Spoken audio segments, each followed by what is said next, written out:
বেহাল রাস্তা সংস্কারের দাবিতে সর্বত্রই চলছে রাজ্যের বিভিন্ন জায়গায় আন্দোলন, প্রতিবাদ এবং রাস্তা অবরোধ। বিশেষ করে জাতীয় সড়কের বেহাল অবস্থার কারণে বিভিন্ন জায়গায় চলছে আন্দোলন।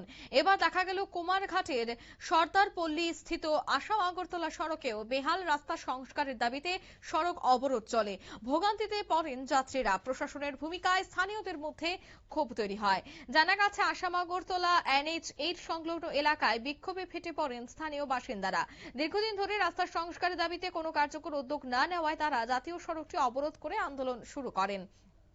স্থানীয়দের অভিযোগ, রাস্তার অবস্থা এতটাই ভয়াবহ যে মুমূর্ষু রোগী কিংবা প্রসূতি মাকে জরুরি ভিত্তিতে হাসপাতালে নিয়ে যাওয়া কার্যত অসম্ভব। টমটম, ছোট গাড়ি তো দূরের কথা, অনেক জায়গায় হেঁটেও চলাচল করা অত্যন্ত ঝুঁকিপূর্ণ। গ্রামবাসীদের দাবি, কয়েক বছর ধরে এই দুর্ভোগ চললেও সংশ্লিষ্ট দফতর কোনো হেলদোল নেই।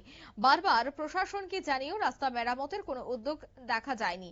আবারও অভিযোগ যে সম্প্রতি সময়ে এই সরু এবং দুর্বল রাস্তা দিয়ে ভারী মালবাহী ট্রাক সহ বড় বড় যানবাহন চলাচল করছে, আর যার ফলে রাস্তার অবস্থা আরো ভয়াবহ হয়ে উঠেছে। আন্দোলনের সময় কি ছবি ছিল সে সময় দেখাবো।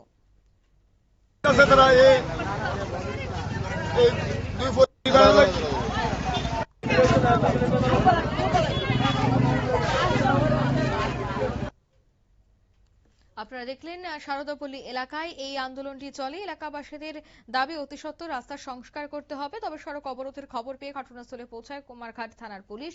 পুলিশ পরিস্থিতি নিয়ন্ত্রণে আনার চেষ্টা করে এবং আন্দোলনকারীদের সঙ্গে আলোচনাও শুরু করেন।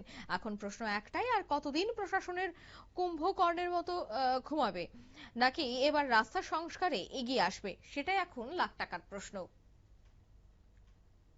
নিয়ে নিচ্ছি ছোট একটি বিজ্ঞাপন, বিরতির সঙ্গে থাকুন।